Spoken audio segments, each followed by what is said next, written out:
Magandang umaga po mga kaibigan. Tayo nang magkape at pandasal.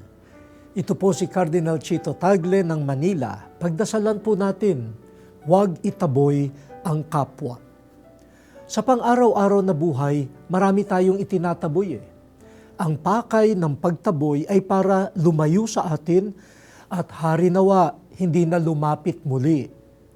Halimbawa sa tinataboy ay ang lamok, ang langaw, ang insekto, ang ligaw na pusa at aso na pumapasok sa ating bakuran o kaya'y magnanakaw. Sa kasawiang palad, maraming tao na wala namang ginagawang masama ay itinataboy dahil lamang iba sila o kaya'y napabilang sa mga taong pinag-iisipan ng masama.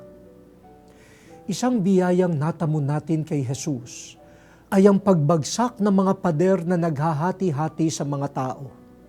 Nagtataboy ang mga pader na ito sa hindi kauri, kamukha, kakulay o kaamoy. Wala ka mang sala, basta hindi ka naming katulad, huwag kang papasok. Hindi ito ugaling Kristiyano. Bawat kapwa-tao ay tinatanggap, hindi itinataboy. O Diyos, buksan mo ang puso namin para yakapin ang kapwa. Amen.